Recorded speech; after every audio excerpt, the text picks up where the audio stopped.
Olá, boa tarde, boa noite, depende, bom dia, né? Depende de quando você está.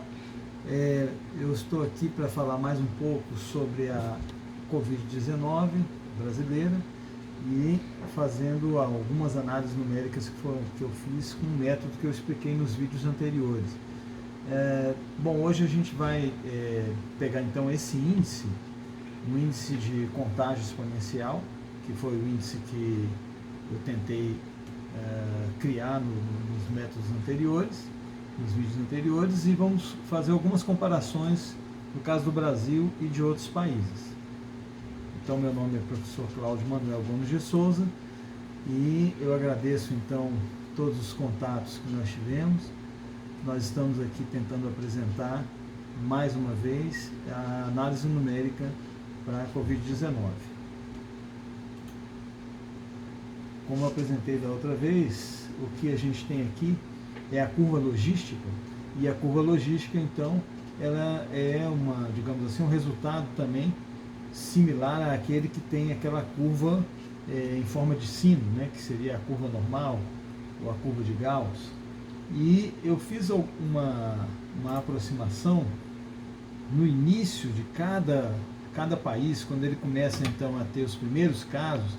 Eu comecei a pegar os números que são fornecidos pela OMS, peguei pela internet e fiz uma análise numérica, né, que dá qual é a curva exponencial com esse aspecto que está aqui.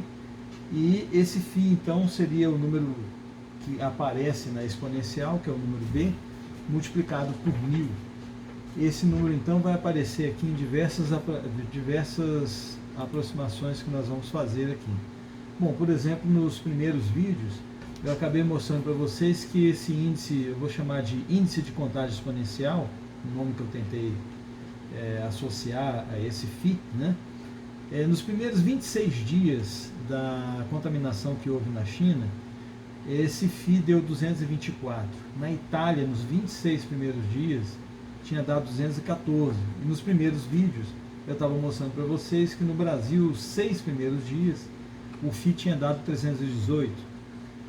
Já na segunda semana, de 21 de março a 27 de março, aqui eu repeti os valores da China e da Itália, né?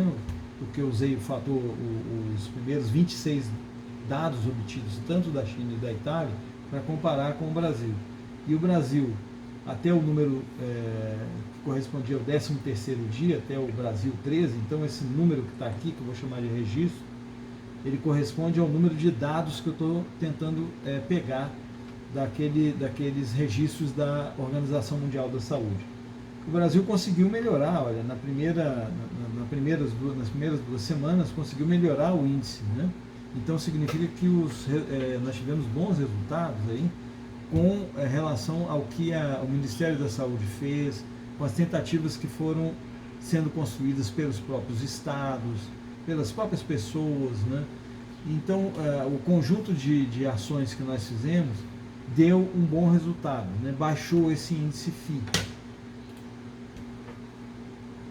E aqui agora, então, pegando o Brasil 21, então até o 21º dia, nós tivemos ainda mais uma queda, né? Para 194. Bom, aconteceu alguma coisa nos números da China e da Itália, que nessa terceira semana que eu peguei aqui, houve alguma alteração, porque às vezes ali no banco de dados eles vão e fazem alguma alteração para corrigir alguma informação, né? Pode ser que tenha acontecido isso, não sei, mas aparentemente China e Itália aqui experimentaram alterações, né? Até o dia 26. Não deveria ter havido alteração. Essa alteração deve ter sido realmente resultado de alguma digitação lá no banco de dados que estava sendo utilizado. Bom, mais resultados aqui. Para o Brasil, então, comparando o Brasil com alguns casos que estão sendo bastante comentados pela mídia, né? Então, mais uma vez, a China, então, os 26 primeiros dados deu um fator 219, a Itália, os 26 primeiros dados deu um fator 207, o Brasil está aqui com 194, nessa data aqui eu só tinha 21 dados, né? Na data que eu fiz esse slide, desculpa, daqui a pouco eu vou dar um resultado um pouco mais recente. No caso da Espanha, 253, os Estados Unidos, até os 26 primeiros números, eu tinha 284, esse fator exponencial, né? E no Reino Unido eu tenho o fator 207. Então esse índice de contágio exponencial, ele está tendo esses valores aqui. Eu tentei colocar os países com o número de dados aproximadamente igual. No momento que eu fiz esse cálculo aqui, o Brasil eu só tinha 21 dados dele. Mas aqui hoje eu consegui fazer mais valores, né, para outros países, então a gente pode comparar a situação do Brasil com vários outros países, né? Brasil hoje nós temos 25 dados fornecidos, né? Esses dados, esses registros que eu estou falando, esses números que estão entre parênteses, que eu chamei de registro, na verdade eles correspondem ao número de dias depois que a OMS começou a fazer o registro efetivo, que isso eles fazem depois que eles obtêm 100, depois que eles obtêm a informação de que 100 pessoas foram contaminadas pela Covid-19 em um determinado país. Então, a partir do número 100, começam a ser feitas estatísticas, né? Então, aqui estão todos os que tiveram todos os países que eu achei interessante colocar aqui. Vejam, aqui em cima está interessante porque a gente vê a América do Sul, né? Nós temos a Argentina, que está com um valor menor do que o nosso. Então seria interessante ver o que está acontecendo na Argentina e tentar comparar com o nosso caso, né? Se bem que lá ainda temos 20 registros, no Brasil nós já temos 25 registros, né? Mas, enfim, pelo menos esse índice de contágio que está sendo medido aqui, está dando para nós no Brasil um valor superior ao da Argentina. Por exemplo, da Bolívia, o fator está dando 100.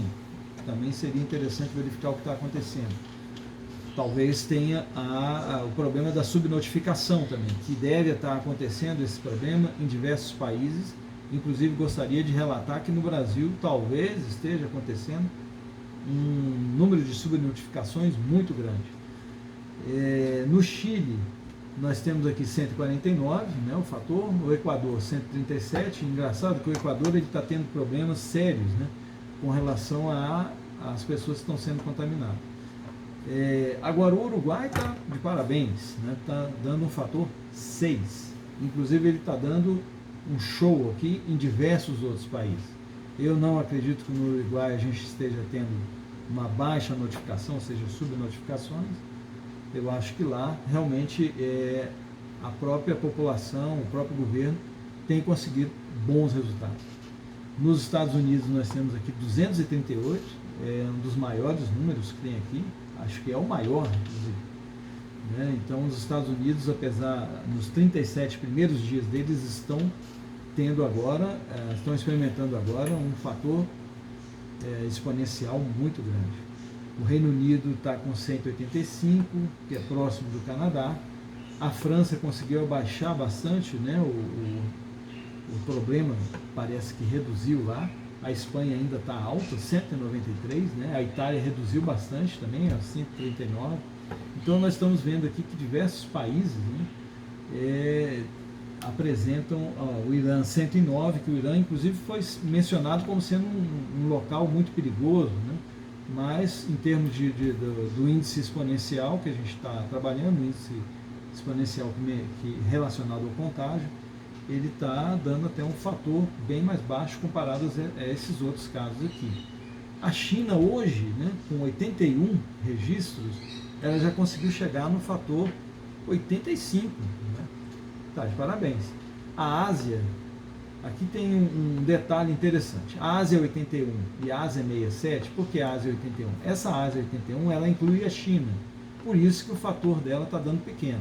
Se você tira a China da Ásia, olha, aí a Ásia começa a dar um valor muito alto também. A África, preocupante, porque a África não estão comentando e ela está com o fator 164. A Alemanha me surpreende, porque a Alemanha tem um bom serviço de saúde, né?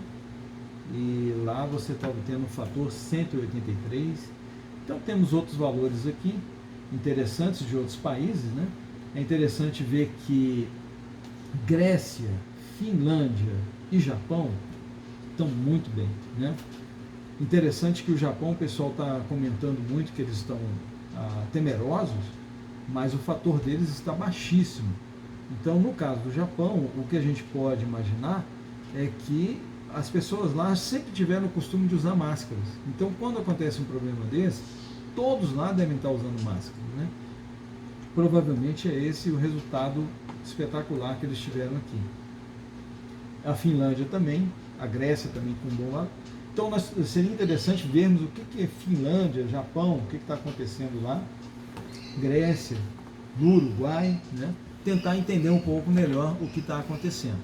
Eu estava comentando um pouco com vocês sobre a questão da subnotificação, que eu acho que está sendo muito elevada em determinados países. No caso, por exemplo, não incluí aqui a Venezuela, porque a Venezuela seria o melhor país nesse quadro, e a gente sabe, a gente tem informações de que tem pessoas vindo de lá para cá doentes, então muitas pessoas, então não corresponderia a um índice muito baixo. Lá deve estar havendo uma subnotificação muito grande. Então tem alguns países que a gente pode estar tendo essa subnotificação. E também por conta de testes, né, falta do teste da Covid, né, os testes adequados, e as pessoas às vezes não procuram um hospital, então muitas vezes você vai ter a subnotificação elevada. Nesse caso, então, eu até demorei um pouco para lançar esse outro vídeo, né, porque eu comecei a observar que para alguns casos aqui, eu coloquei a previsão na equação exponencial, e a previsão estava dando certo para o número de mortos, que para mim é bastante triste, né? Então eu comecei a ficar um pouco entristecido com os resultados, e alguns comentários que chegaram para mim por e-mail realmente falavam isso. Olha, está puxando um pouco para esse lado, tal, tudo, mas é justamente onde está a informação mais verdadeira. Provavelmente, por quê? Porque quando as pessoas adquirem a Covid, muitos deles não procuram um hospital, mas quando acontece o óbito, certamente esse óbito vai para registro, né? Ou tem uma grande chance de ser registrado.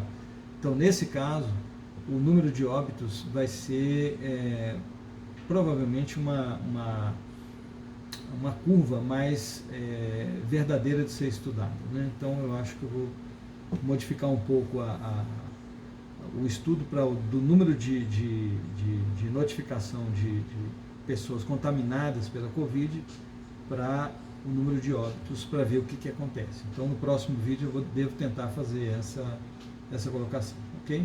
Até a próxima, então. Obrigado.